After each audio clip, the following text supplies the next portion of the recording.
यार सर्च भी कर लिया भाई। अच्छा ऐसे पता है क्या, डायरेक्ट आपने सब्सक्राइब नहीं करना, थोड़ी वीडियो चलानी है, ऐसे ड्रॉप हो जाएगा फिर इंशाल्लाह ताला हम आपसे इंशाल्लाह ये वीडियो आपने देखनी भी है यूट्यूब पे सैफ टीवी। हो गया यार। ये देखिए हमारे चेहरों पे हंसी खुशी, इससे आपको पता चलता है। ये देखो भाईजान, हम फैसलाबाद से आए हैं और ये देखो बहुत भाई तावन कर रहे हैं हमारे साथ। और ये इन्होंने मोबाइल दिया है हमें और वीडियो बनाने। ये देखें, ये देखें चौ यारों का दरबार है और ये देखें पहाड़। क्या नहीं हाँ कि हमें बहुत अच्छा फील हो रहा है, इस तरह ही लग रहा है कि जिस तरह बहुत अच्छा फील। और मौसम भी अच्छा है यार। चलो यार, थैंक यू। क्या है? अली रजा। अली रजा। आपका नाम क्या है? इमरान फैसल। और आपका नाम भाई? मोहम्मद जाहिद। और आपका नाम? गुलाम मुर्तजा। माशाल्लाह। जनाब से पहले नहीं आए थे आप? नहीं, इससे पहले नहीं है। अच्छा, अब कैसा लग रहा है? मजा आया नहीं? बहुत मजा आ रहा है। हमसे बहुत सारे पंजाबी पूछते हैं कि यार मेले की वीडियो बनाओ, हमें दिखाओ कि वहाँ की क्या माहौल है। आप खुद बता दो उनको अपनी जुबान में कि क्या माहौल है। माशाल्लाह बहुत अच्छा है, प्यारी हवा चल रही है, हवा चल रही है। ये देखो हमारे कपड़े कैसे क्या। ये मैं सारी वीडियो दरबार की बनाता हूँ, सर रहमतुल्लाह अलैह की दरबार की वीडियोस में बनाता हूँ मेरे चैनल पे। आप ना थोड़ा सा चलने। कहाँ से आए हो? बिहाड़ी तो पास है इधर। माशाल्लाह। हमारा चैनल है सैफ टीवी के नाम का। क्या नाम है? सैफ टीवी। सैफ SAIF आगे टीवी। यूट्यूब पे ये वीडियो भी देख लेना और हमारे चैनल को भी सब्सक्राइब करना।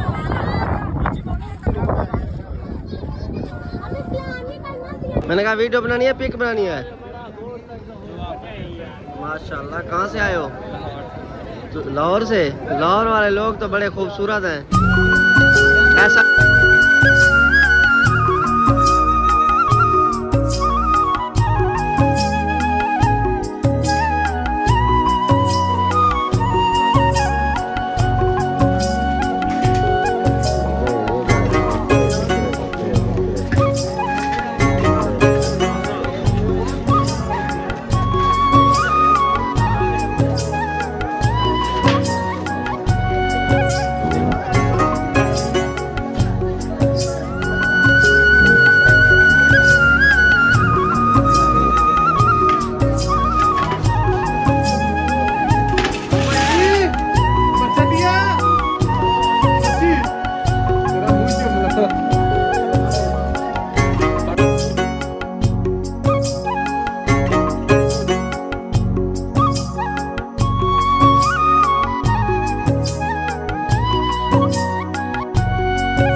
अस्सलाम वालेकुम पीर भाई, की हाल ने तुहाडे? ਇਹ ਮੈਂ ਤੁਹਾਨੂੰ ਇੱਕ ਸੰਗ ਦੀ ਵੀਡੀਓ ਵੇਖਿਆ ਰਿਹਾ ਸੀ।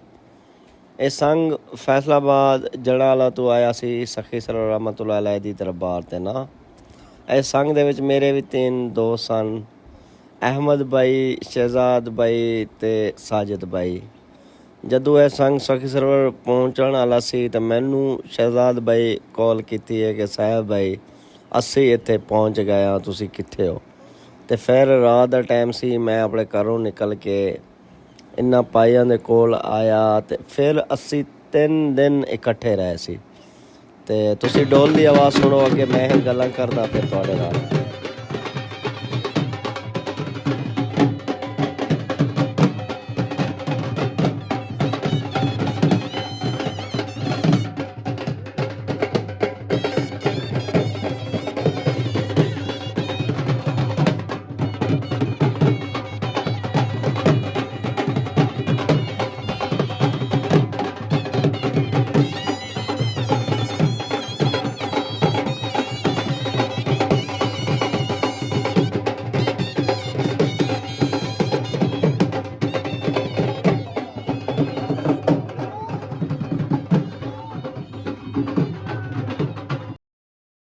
ਅਸਲ ਦੇ ਵਿੱਚ ਮੈਂ ਆਪਣੇ ਇਸ ਚੈਨਲ ਦਾ ਆਗਾਜ਼ ਕੀਤਾ ਸੀ ਕਰੋਨਾ ਦੇ ਟਾਈਮ।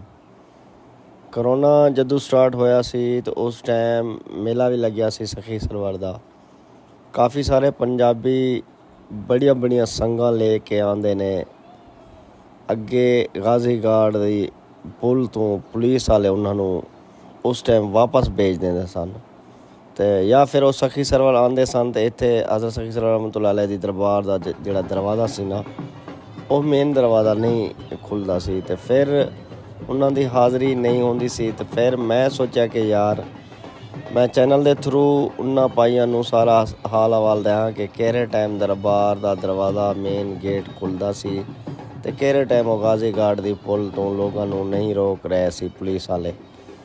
ਅਤੇ ਮੈਂ ਇਸ ਲਈ ਆਪਣਾ ਚੈਨਲ ਬਣਾਇਆ ਸੀ, ਹੋਰ ਕੋਈ ਮਕਸਦ ਨਹੀਂ ਸੀ ਮੇਰੇ ਚੈਨਲ ਦਾ। ਖੈਰ, ਅਤੇ ਮੇਰੇ ਚੈਨਲ ਨੂੰ ਕੋਈ ਮਤਲਬ ਇਹ ਹੈ ਕਿ ਕਾਮਯਾਬੀ ਨਹੀਂ ਮਿਲੀ, 2-3 ਸਾਲ ਹੋ ਗਏ ਨੇ। ਅਤੇ ਮਸਲਾ ਇਹ ਹੈ ਕਿ ਯਾਰ ਸਿਰਫ ਮੇਲੇ ਦੇ ਦੌਰਾਨ ਮੇਰੇ ਚੈਨਲ ਦੀ ਵੀਡੀਓ ਵੇਖਦੇ ਨੇ ਸਾਰੇ, ਅਤੇ ਤੁਹਾਨੂੰ ਪਤਾ ਹੈ ਫਿਰ YouTube ਇੱਕ ਵੀਡੀਓ ਵੀ ਬੰਦਾ ਨਾ ਵੇਖੇ ਸਹੀ ਮਾਨਾ ਤਾਂ ਫਿਰ ਉਹ ਚੈਨਲ ਦਾ ਸਾਰਾ ਨਾ ਪ੍ਰੋਗਰੈਸ ਡਾਊਨ ਹੋ ਜਾਂਦਾ ਸੀ। ਅਤੇ ਅੱਗੇ ਤੁਹਾਡੀ ਮਰਜ਼ੀ ਭਾਈ, ਤੁਸੀਂ ਜਿੰਨਾ ਪਿਆਰ ਦਿਓ ਸਾਨੂੰ ਨਾ ਦਿਓ, ਤੁਹਾਡੇ ਤੋਂ ਡਿਪੈਂਡ ਕਰਦਾ ਹੈ। ਇਹਨਾਂ ਦੀਆਂ ਗੱਲਾਂ ਸੁਣੋ ਤੇ ਇਨਸ਼ਾਅੱਲਾ ਅੱਗੇ ਮਿਲਦੇ ਹਾਂ।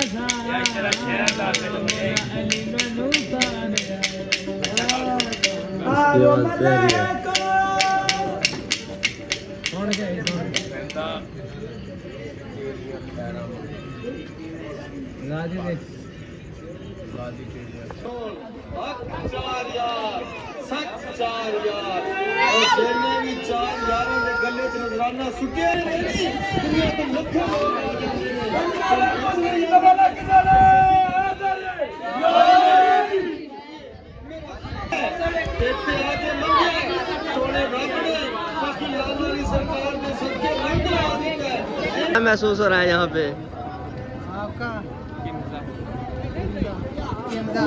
अच्छा, वैसे माहौल कैसा लग रहा है सखी सरवर का? प्यारा माहौल है, बहुत अच्छा, बहुत मज़ा आ रहा है, एंजॉय कर रहे हैं। ये चैनल सब्सक्राइबर का इन लोगों को कह थक गए हैं, चले आपको कह देते हैं, शायद आपकी बात कोई माने। हाँ जरूर, क्यों नहीं। ओके हो गया, चल बस हो गया। हाँ ओके हो गया। परेशानी तो नहीं है?